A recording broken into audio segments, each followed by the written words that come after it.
And to this day, I can't return to my homeland because I am what's called wajibul qatl, which means that, they can kill me legally because I have blasphemed by saying I'm no longer... Legally, they can kill you. Legally, I am a blasphemer because I'm no longer a practicing Muslim. I stopped being a Muslim. And that's part of the legal system in Pakistan. Wow. It happens all the time. I hear him chatting the noise, move too quick, can't stop for the talking. I hear him chat with the boys, man so tough, but man's keep walking. G'day ladies and gentlemen, welcome to the best bits of the Cancel Me Now podcast. On today's episode, we talk about a very divisive topic, racism. And I really wanted to get to the bottom of whether or not Australia is racist. My opinion is we aren't, but a lot of people think that Australians are, and I think that is something that we really should shake. On today's show, I've got the great man Bluey by my side, as I do each and every week, but I've also got Australian comedian Sami, who was born in Pakistan, travelled over here only a few years ago, I think decade and a half ago off the top of my head. A very interesting guy, a very lovely guy, and I wanted to have his thoughts on Australia and racism. He's done a lot of work in the past, and particularly as a Pakistani gentleman, I wanted to know how he felt coming over to this country, particularly because it has a reputation for being racist. If that reputation is valid, then that's horrendous and it's something we should change.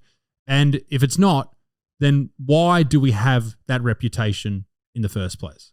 We delve deep into this topic, so strap yourself in for the best bits. And if you want to watch the full episode, head to the Cancel Me Now podcast channel on YouTube. Just type that in.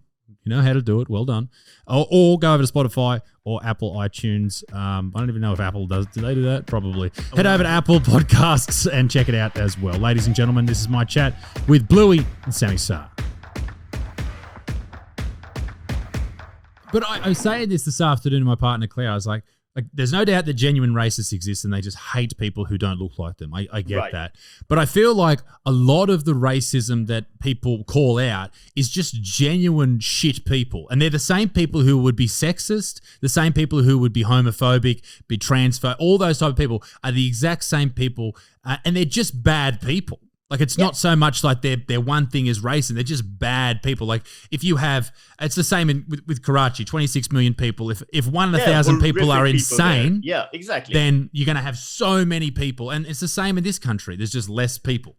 There's just shit people everywhere you go, and there's no way. And that's what I often think about with how do we combat racism. If you've got shit people, what do you do? Well, it's that thing of there's the inadvertent stuff, which is, accidental. Some of it's just behavior that you don't realize comes across as racist because, it just hasn't been told to you yet. Or, you just, I always like comparing it to misogyny stuff. There's so much shit which as a guy, especially as a Pakistani guy who grew up in Pakistan, man, there's so much misogyny within me that I've had to unlearn. Ingrained. Yeah. I mean, just basic stuff. I grew up in a country where this statement that a woman has to wear a hijab because if she doesn't wear hijab, she's like a lollipop covered with ants. It's just a standard argument that people put forward thinking, look at how rational and logical I'm being, right? So there's a lot of stuff you have to unlearn, and there's a lot of stuff which you go, I'm trying my best, just cut me some slack. And then there's, so racism, I think, is the same. I've met maybe a few people who were maliciously racist. And then I've met a lot of people who are just, lovely or nice and say the wrong thing because they don't know is the wrong thing to say. A bit of ignorance almost, yeah. Yeah, exactly. And that's fine. I mean, I say the wrong thing about many other issues as well. There's let's say I'm not racist, I'm not misogynist. Tomorrow I'll be ableist. A day after I'll be... There's always something we're fucking up on. Yeah. The quest, I think, is most people, if you ask them, don't want to hurt other people. And if you tell them you've hurt someone, they will either say, oh, how can I not do this ever again? Or, oh shit, I'm so sorry, I didn't realize I was doing that. And I think there's two responsibilities here. One is the responsibility of the person who might have done the hurt.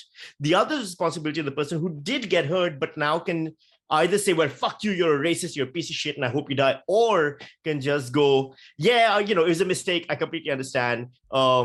No harm, no foul. This is why it's a thing you shouldn't do, and that's it. And most people, I think, do that.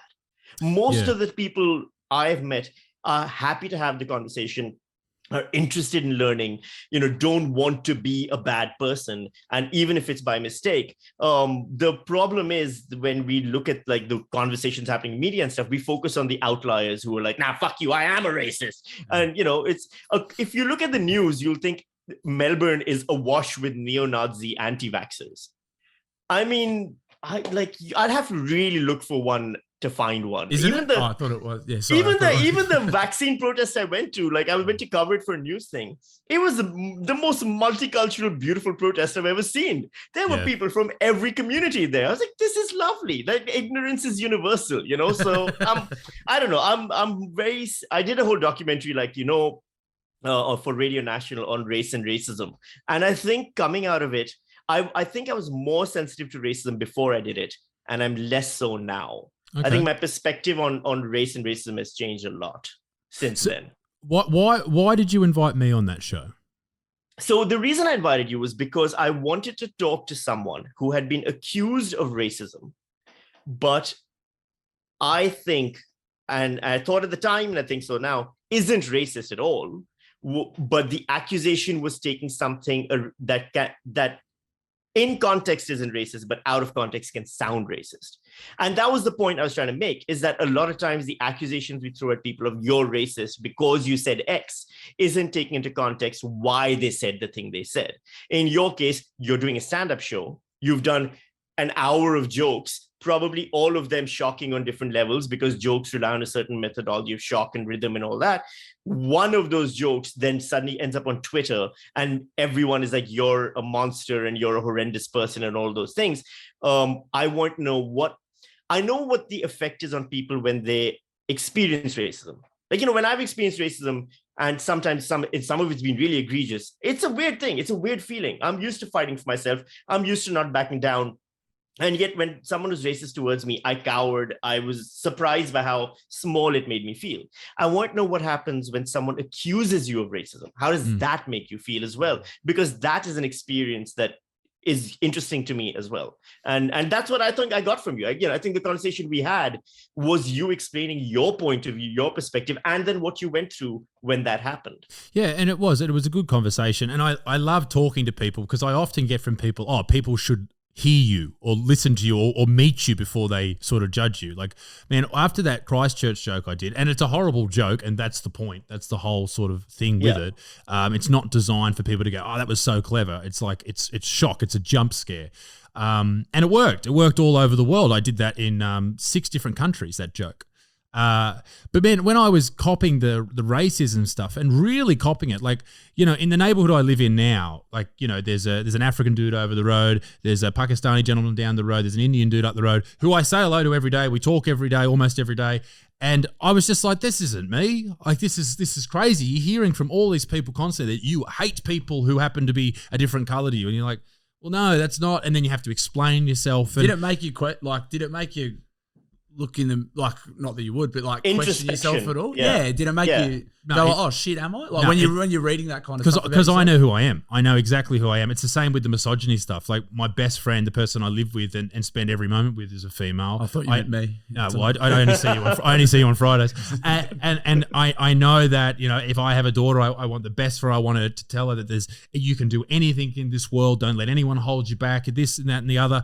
And when it comes to race, I don't know. I respect other cultures. I just don't really. I know people say, "Oh, I don't see color," and that's usually bullshit. That's usually what. But I don't know. I don't. I don't know. I just don't. And I genuinely care not to make people feel pain. And this is something that I changed my tone on when it came to the 26th of January, Australia Day. And I got a bit of heat from it from people who have subscribed to my YouTube channel. I used to be like, nah, don't change it, yada, yada, yada. And I was a young dude, when I said that. And then when I got older, I was like, listen, if this is making your grandmother, whose grandmother or auntie was taken in the stolen generation, if this is making her cry every year, fuck me, change it. If that's genuinely hurtful. Like, who am I to say that no, every year you need to suffer with this? We have to acknowledge history, but learn from it. I think that's the big overlying factor to all of this. I think a large part of the debate right now is around both sides being disingenuous about history.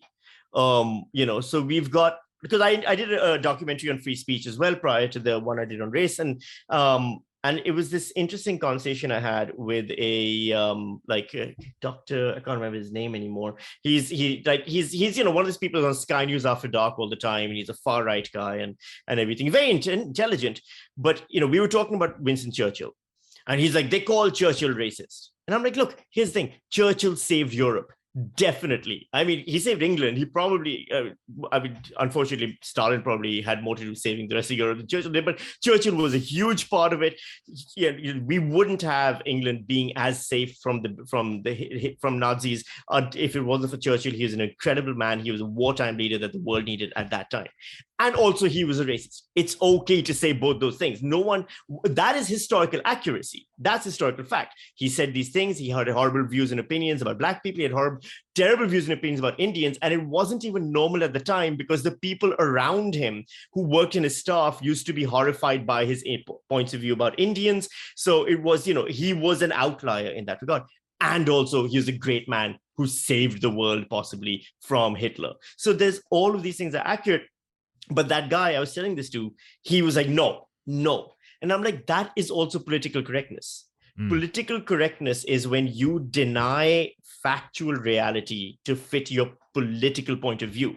So political correctness is, people on the left saying Churchill was only a racist and that's his entire legacy. And political correctness is people on the right saying Churchill is only a war hero and that's his only legacy.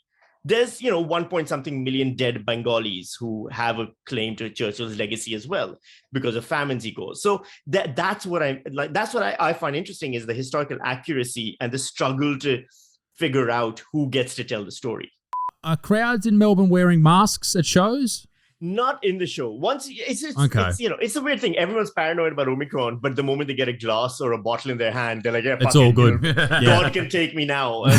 So there is that weird cavalier attitude. I guess it's just we're living with COVID or whatever the hell that phrase is, and we're all figuring it out still. And I think it's one of those things where, ticket sales are low, but I have friends doing Adelaide right now, and they're all at the Adelaide Fringe, and they're all saying the same thing over there, that ticket sales only happen on the day at the last minute, and Adelaide didn't go through anything like Melbourne did. So, you never really know. Well, we both had it, Josh and I, a couple of months ago, had the old Rona, and we went through it, and sort of, we were fine. Who gave it to whom? Neither. It was freakish. We got it that week. I was in Queensland. Yeah, he caught it in Queensland, and I caught it here where we are in Newcastle, and we both had it at the exact same time. Okay, and it was fine. I tried to prove a point. I was like, okay, I'm going to see how my lung capacity is affected.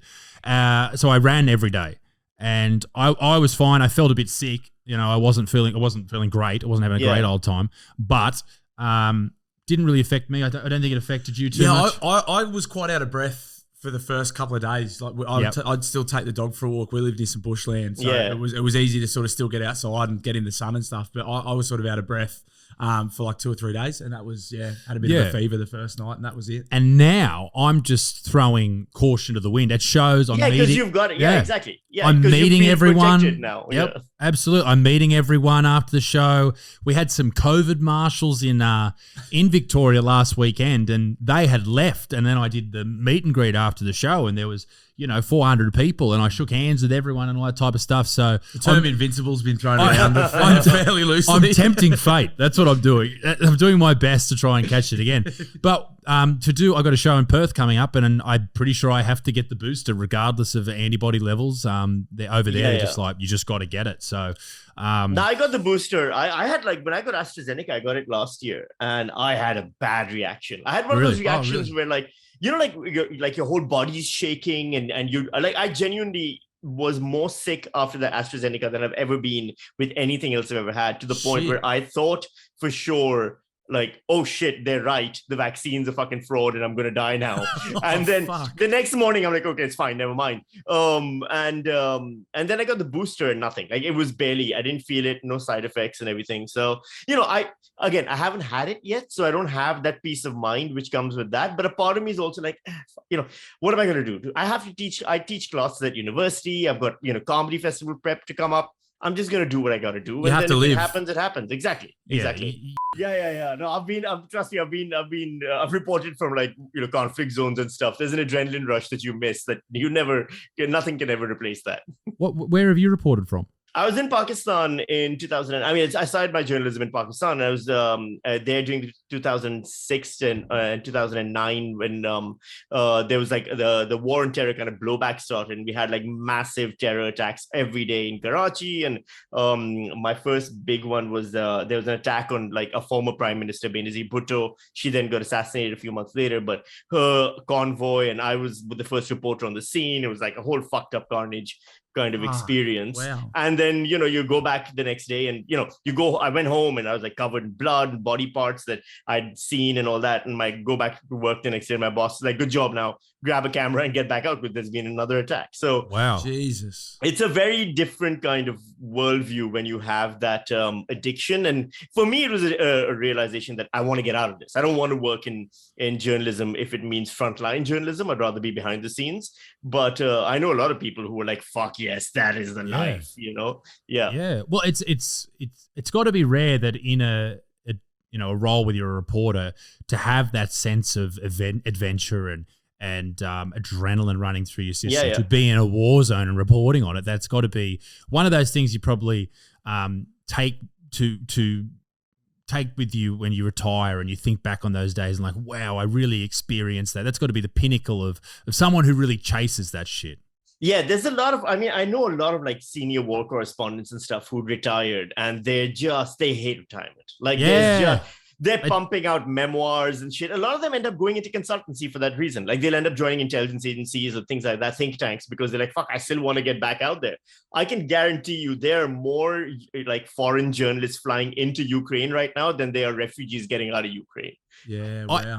I knew nothing of Pakistan until a few years ago. I was talking to a dude and he said he was from Pakistan, and I started watching a guy. He's a travel dude and he goes over to different countries and basically has a budget every single day and goes to different places. And I was really, really interested because he talked about the dude who I met. He talked about how his whole family was there and he's left, he's come to Australia, yada, yada, yada. And I was like, what is Pakistan like? So I looked, and actually a beautiful place. A nice place full of lovely people. Dude, I've been cancelled so many times. A few weeks ago on Twitter, I was called an apartheid apologist and that I'm pro-Israel. And this, by the way, from a guy who literally lost his job recently because he supported, like Gazans during the bombing campaign and stuff. Like, and all of these things, like, people just will always level weird shit because no one's interested in the nuance. No one's interested in the story.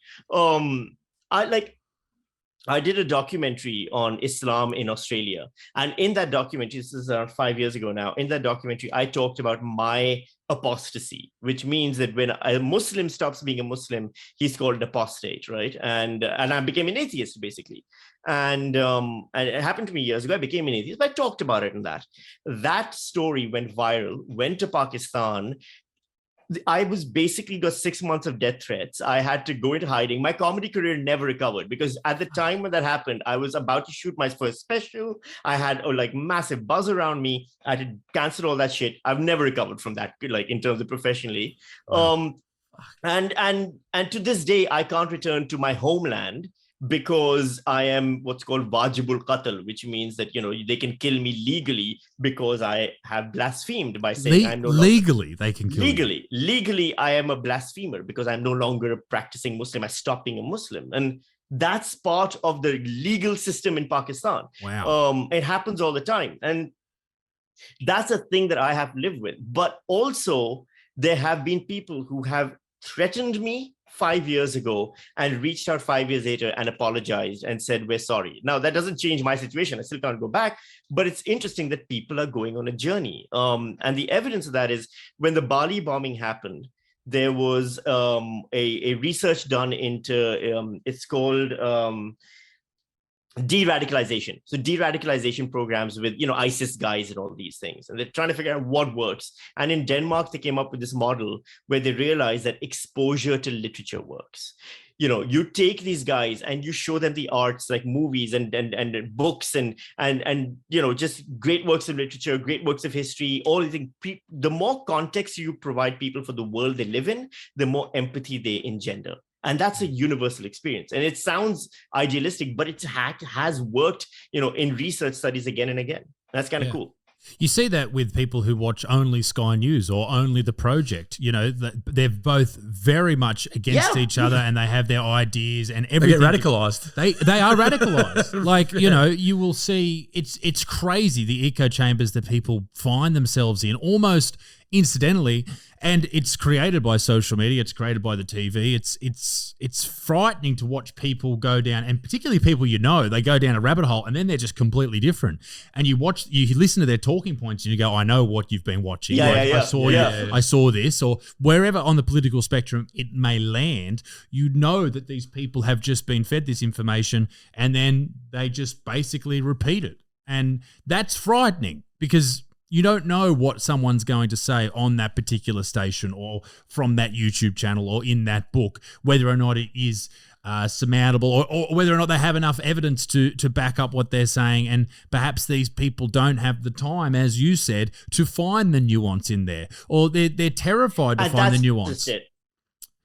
That's just it. It's the time. It really comes down to that again and again and again. It's the time. It's the fact that, there's so many things because I try to challenge myself regularly, right? Where I'll be like, okay, these people are the ones everyone's disagreeing with. Let me see what they're saying.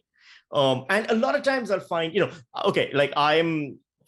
I'm very leftist. I'm far leftist, I would argue, right? But that's in my personal life. In my professional life, I do my job as a journalist or as a teacher or whatever. My personal politics doesn't come into it. I was in Pakistan. I was a far leftist. I interviewed heads of the leaders of the Taliban and never once did anything different with them than I would with anyone else. That's professionalism. But I try to challenge myself in my personal thinking. And Barry Weiss, I don't know if you know Barry Weiss. She's in the American, right? Yeah. Yep. So but she's a Jewish American woman who is a intellectual in America. She's very, very influential in Jewish thought and things. And I had basically bought into the shorthand that people on the far left have, or Barry Weiss is a racist. That's it. So in my head, I was like, oh, Barry Weiss is a racist.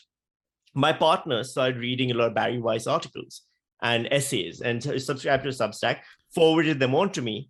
And then I was like, all right, fine. I started reading it. And I was like, no, she's not a racist. She's just got a different point of view about certain things regarding critical race theory, etc. But she's not a racist at all. In no measure is she a racist. I bought into a shorthand. And I was disappointed with myself because I should know better.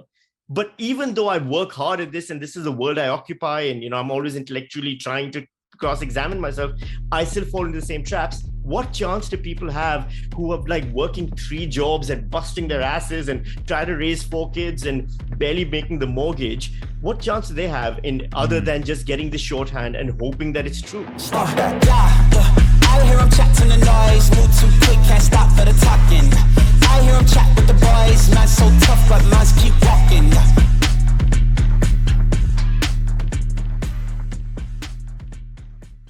Ladies and gentlemen, I am on tour right now. Live comedy is back. I'm going across the country and New Zealand in 2022, and I want to see you there. I want to make you laugh. I want to make you smile, and I want to offend you. Head to isaacbutterfield.com/tickets right now, okay? That's where you need to go get your tickets. They are selling out fast. Live stand-up comedy is back. The Buttsman is back, and I am absolutely pumped to come to your part of the world.